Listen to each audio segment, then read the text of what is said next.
à toutes les autorités civiles et militaires qui ont bien voulu s'associer à nous pour célébrer cet événement, mais également aux grands anciens dont la présence parmi nous est toujours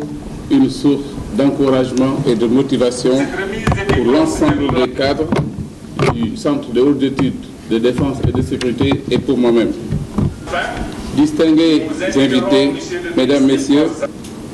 les mutations récentes intervenues en Afrique ont contribué à installer progressivement notre continent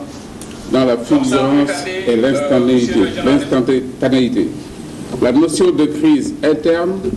a fini de supplanter celle de guerre et de conflits interétatiques,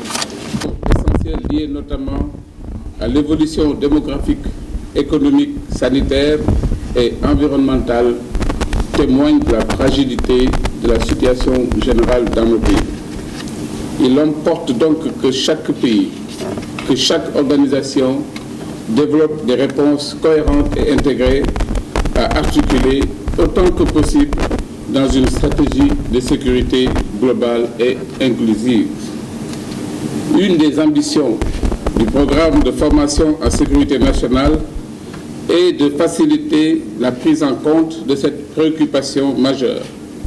en formant suffisamment de cadres civils et des forces de défense et de sécurité disposant des compétences nécessaires pour la conception et la construction toujours plus achevée d'une vision intégrée de la sécurité dans un cadre public ou privé. Chers auditeurs, je vous félicite pour avoir avec succès suivi la formation de sécurité nationale et avoir enduré 7 mois d'efforts individuels et collectifs. En effet,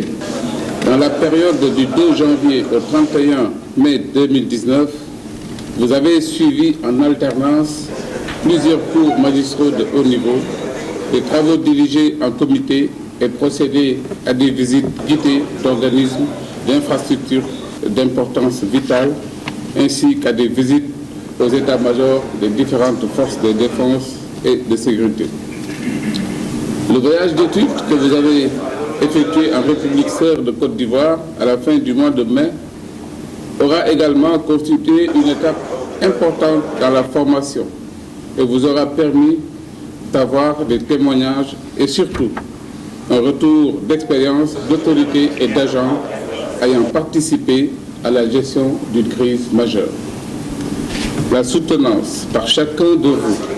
d'un travail individuel de recherche devant un jury externe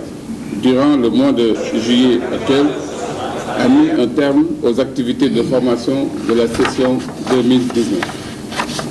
La cérémonie de ce matin clôture donc cette formation et m'offre l'agréable occasion de saluer le professionnalisme et la rigueur avec lesquels les intervenants de grande qualité, dont des experts civils et militaires, ont contribué à vous préparer à l'exercice de responsabilités de haut niveau dans les domaines de la défense et de la sécurité. Tout cela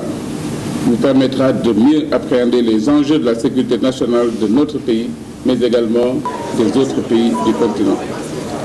L'objectif fixé à ce programme pour 2019 a été largement atteint. Vous avez pu non seulement élargir et approfondir vos connaissances en géopolitique, en stratégie de sécurité nationale, en gestion de crise, mais aussi développer individuellement et collectivement des aptitudes à la conception et à la mise en œuvre dans un environnement socio-professionnel diversifié. Je vous réitère mes félicitations ainsi que mes vœux de succès pour la suite de votre carrière et dans vos projets personnels. Je voudrais également, dans ce domaine, vous souhaiter de fructifier l'ensemble des travaux, l'ensemble des expériences que vous avez acquises durant cette formation afin de poursuivre votre carrière en toute sécurité. Je formule les vœux les plus ardents pour que le programme de formation en sécurité nationale ouvre la voie à d'autres initiatives pouvant apporter la même contribution positive à la prise en compte des questions de défense et de sécurité dans notre pays, mais surtout en Afrique.